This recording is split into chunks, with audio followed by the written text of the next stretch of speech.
Hey, welcome back. So I've already used a lot of different keywords, a lot of different terms that you guys might not understand what is. Like what is a string, what is an int, what is a variable, stuff like that. I've said it, but I haven't shown you what it actually is and how you can use it. So I'm going to use the next couple of videos just to give some very, very basic stuff about not only C# programming, but in general how you code.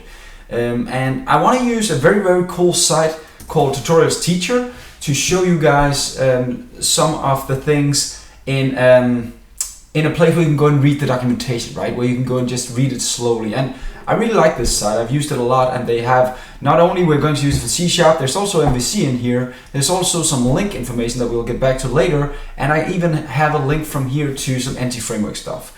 AngularJS, you know I love that. Node.js, oh, I'm a big fan. So there's a lot of things in here you can dig into if you want. Tutorials Teacher, I like it a lot, so use it if you want to.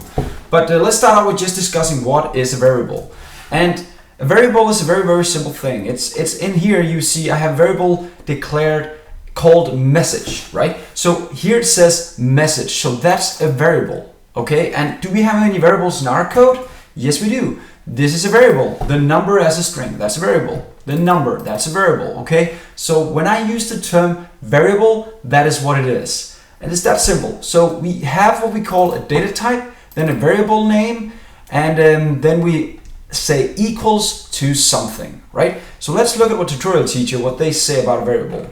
Here you can see the syntax, data type, variable name, and then the value of the variable, right? And again, I don't want to spend too much time here. I just want to show you that it's here. This is another way to declare multiple variable names. You can actually do, we want an integer that's both, actually I have 4 integers here. One called I, one called j, one called k, and one called l. And I want to set them all equal 0. So you can do it like this, where you comma to separate each variable name, okay?